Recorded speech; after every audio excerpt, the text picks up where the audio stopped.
بسم الله الرحمن الرحيم. الحمد لله وصلى الله على محمد وآله الطاهرين. السلام عليك يا أبا عبد الله الحسين ورحمة الله وبركاته. السلام عليكم ورحمة الله تعالى وبركاته. Ndugu zangu Waislamu, nukta ya msingi tuliyokuwa nayo ni kuhusiana na madhulumia ya Aba Abdillah al-Husayn.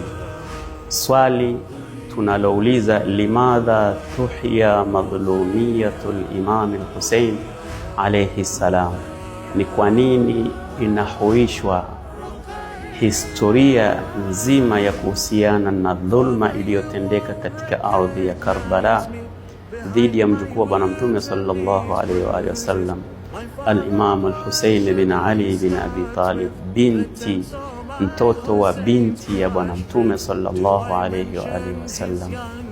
Kwa nini kuhuisha madhulumia yake? Kwa nini kuhuisha kisa chake kilichotokea katika ardhi ya Karbala?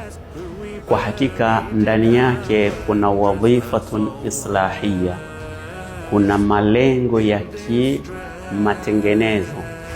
Malengo makubwa yanayopatikana ndani yake ni pamoja na lengo hili, wadhifatun islahia, ya kwamba kila kukumbuka tukio la Karbala, kullu dhikra ashura taani rafdhu dhulm, kila tunapoikumbuka historia ya Karbala na matukio yaliyojiri Karbala, basi kukumbuka huko kuna maanisha rafdhu dhulm, ni kuikataa dhulma, ni kuipinga batili na kuithibitisha haki fi kulli zamani, katika kila zama. Kwa hiyo hili ni funzo kubwa linapatikana katika kuhuisha majalisi za Aba Abdillah al-Husayn katika mwezi mtukufu wa Muharram.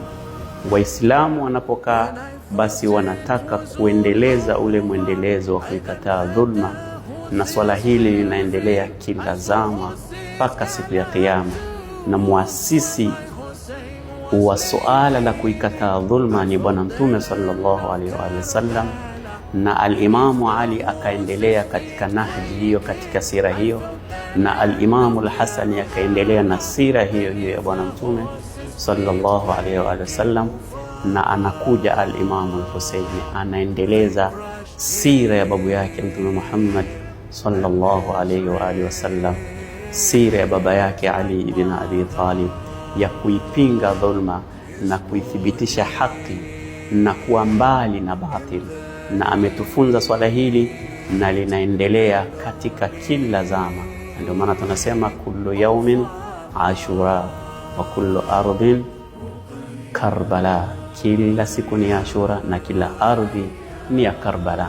Tutaendelea kutizama sehemu mbalimbali kuhusiana na falsafa iliyokuwepo katika kuhuisha msiba wa Aba Abdillah al-Husayn katika ardhi ya Karbala. Wassalamu alaikum wa rahmatullahi wa barakatuh.